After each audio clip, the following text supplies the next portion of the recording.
Whenever fighters manage to reverse Islam Makhachev against the fence, you'll notice something almost automatic. He grabs onto that Muay Thai clinch. And there are layers to why he does it. First, it's all about neutralizing the other guys. Offense, that clinch forces his opponent to stop attacking and go into defense mode. Suddenly, instead of throwing punches or working for position, they're worrying about knees, elbows, and sneaky trips. But more importantly, it's how Islam creates an escape route. He'll literally use that clinch to walk his opponent away from the fence. You can see it. He drags them with him, slowly gaining ground back toward the center of the octagon. Now, someone like Dustin Poirier caught onto that a few times in their fight.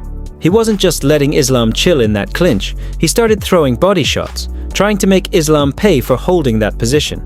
And that's something Jack Della Maddalena is going to do even more aggressively. He hits hard to the body and throws dangerous elbows in tight. So, if Islam tries to rely on that Muay Thai clinch against Jack, it could end up costing him. Islam's team is smart though. They've probably already anticipated this. If Jack finds himself in that clinch, his first instinct will likely be to rip to the body and look for those elbows over the top.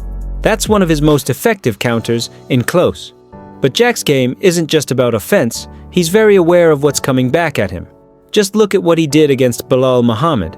He'd throw his jab and immediately duck, or move his head. It wasn't just defense, it was a layered setup, avoiding counters, and more importantly, making himself harder to shoot on. Islam's got one of the quickest counter takedowns in the game. Dustin tried some of the same stuff, jab and duck, but Islam didn't always capitalize. That might change now that he's seen Jack do it.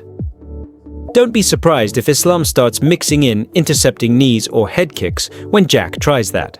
Jab-duck sequence. Another key part of Islam's striking game is that check right hook.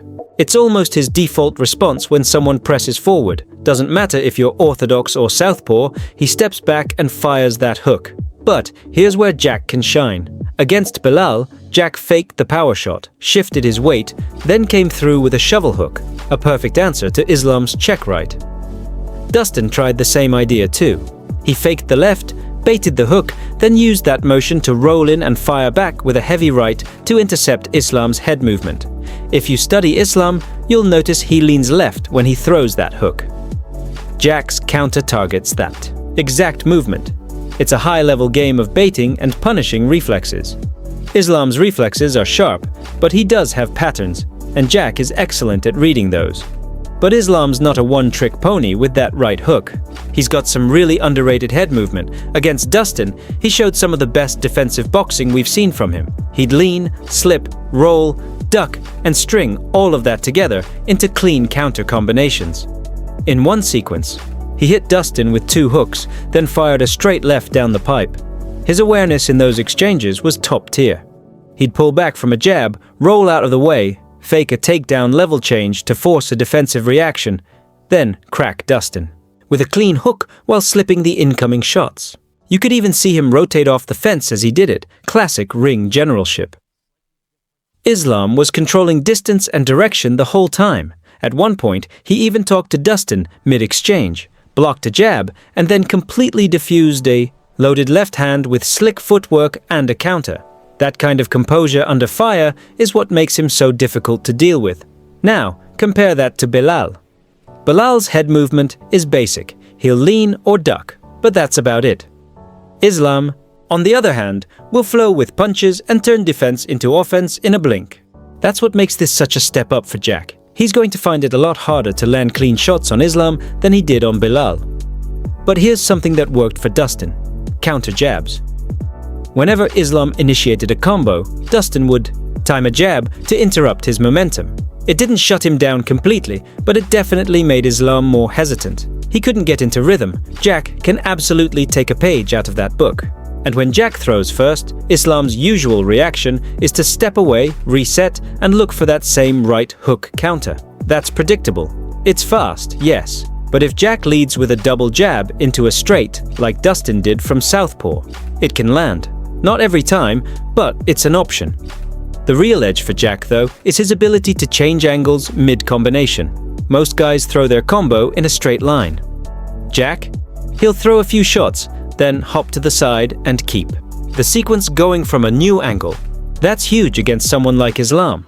Islam thrives on knowing where his opponent will be. If Jack is constantly repositioning, Islam's takedown attempts are going to be harder to line up.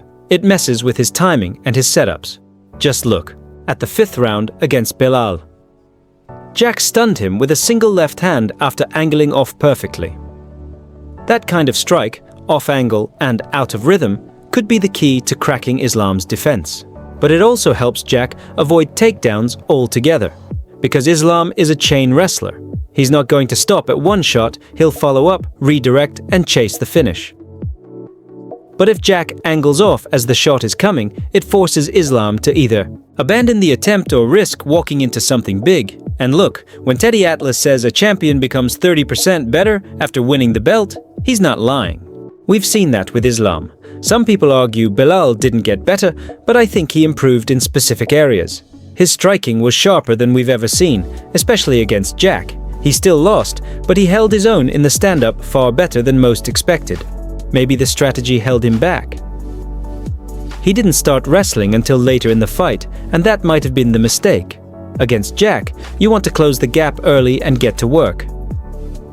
This fight though, Islam versus Jack, it's a whole different challenge. Islam's on another level than Belal in both striking and grappling, but Jack is also better prepared. He's got Craig Jones in his corner again, taking his 3rd crack at solving Islam's grappling puzzle. And even though Craig's system didn't stop Islam from dominating Volk in the 1st round of their first fight, it made him work. He still had to earn every position. So, the question is, can Jack take that next step? Can he do what Volkanovski couldn't? And stop Islam's wrestling while also landing enough offense on the feet to swing the fight his way? We're going to find out soon. This one's going to be a war.